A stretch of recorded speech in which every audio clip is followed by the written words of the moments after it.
Welcome back to Good Morning Vail. My next guest is Heidi Ganahl. Heidi, thank you so much for joining us.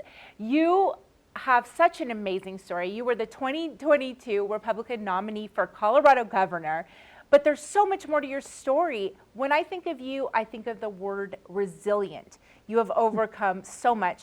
Tell us a little bit about the things you've overcome and what brought you here. Well, thank you so much for having me. I love Vail. It's such a beautiful day today. This is why we all love Colorado so much. And I'm so passionate about this state. I've been blessed to live the American dream. I was a kid from Monument, Colorado, a little town down by the Air Force Academy, and just grew up very passionate about starting my own business and being an entrepreneur. And the other thing I was passionate about was dogs. So I started a company called Camp Bow Wow, and it's doggy daycare boarding, a nonprofit that's helps adopt out dogs. And we grew it to over 200 locations around the country right now. And it's a wonderful business. And I sold that business a few years ago and got very into education reform and figuring out how to help our kids get a good education because it's so critical to the American dream. And I became a regent at the University of Colorado. We're one of 4 states that elects their board of regents. So I ran a political race in 16 and was elected statewide and did that for 6 years and really got to know a lot about how our state works, how the government operates. And I just saw a lot of room for improvement. So I threw my hat in the ring for governor in 2022 and wasn't successful, but it was an amazing journey and so many amazing people around this state that I met and lots more to this story, but I'll let you take this where you like. Heidi, you are passionate about all your causes, whether it's dogs or education or, the youth of Colorado. What is your hope for Colorado for the future? We've all been through a lot in the last few years with COVID and everything that's been happening in our society. Teen suicide rates are through the roof. We have one of the highest drug addiction rates for kids in this country.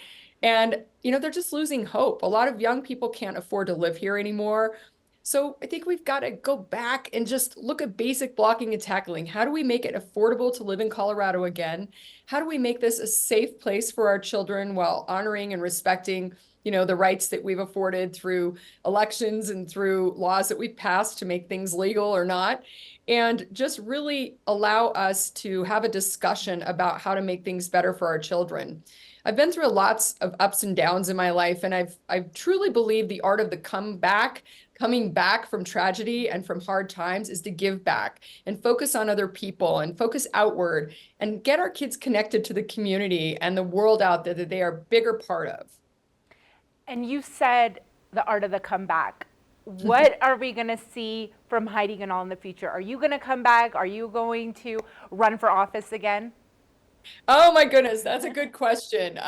My husband probably has a lot to say about that. It was a rough ride for the family, but it was also a great adventure.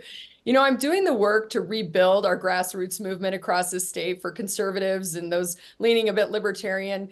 We don't have a big voice here in Colorado, and I think we'd like to see some balance back in this state. A lot of people would. So I'm doing the work to help folks behind the scenes get there and take what I learned in the election and hopefully share those best practices and solutions so we can do better and win some elections as Republicans in Colorado again. But we'll see. I've got young kids and a lot of energy still and a lot of passion for this state. So I'm not going anywhere, and I want to do all I can to make this a great place for my children and future grandchildren. Right. How do you deal with how polarized we are politically? How do you facilitate discussions between both sides? Because you have a podcast, so you're out there, you're communicating, you're interviewing people and telling stories. What do you do in this time that we are so polarized? There's like no getting through to people who don't want to hear your side or your opinion. It's a real shame because this country was built on having feisty collaborative debate about lots of issues from our founding fathers till just a few years ago when we would debate topics that we all had very firm opinions about, but we were respectful and we could have a dialogue about it. So one thing I'm very passionate about is teaching young people how to debate, how to have critical conversations.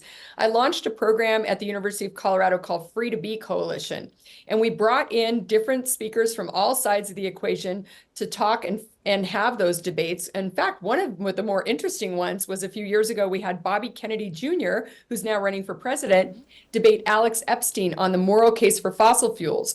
And it was a very respectful conversation, very different opinions, but we were trying to model that for young people and show that it's actually kind of fun to get into a conversation about how to solve problems. And everybody has good intentions. Everybody wants what's best for this country. We just have different ideas about how to solve those problems. And usually the best solutions are right there in the center when we can figure out how to compromise.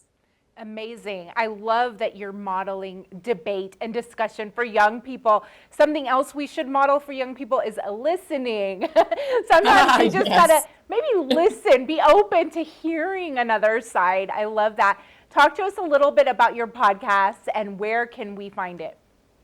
Well, thanks so much for your interest. It's called Unleashed with Heidi Ganahl, and it's on all the Spotify and Apple Podcasts, all the platforms. And now it's part of a bigger community, a bigger platform we've built called RockyMountainVoice.com, which is kind of like a more neutral news site. It tries to stay away from the bias of both sides and just give direct, honest news. And Unleashed is one of the podcasts that's part of it. But one of my favorite parts about the platform is there are over 40 podcasts and radio shows and amazing things to watch and listen to, just like your show, on the platform that people can tap into with just one site. It's called Rocky Mountain Voice, and they can go to RockyMountainVoice.com or find us on social media. Thank you so much, Heidi. I can't wait to follow you and listen to more of your podcast. I did listen to your interview with Ben Carson, and like you said, he's the grandfather we all need. It was so good. I hope everybody goes and checks out your podcast and your other platform. Thank you, Heidi. We'll talk to you soon. Thank you so much for having me, and have a beautiful day. All right, you too. Good morning, Vail.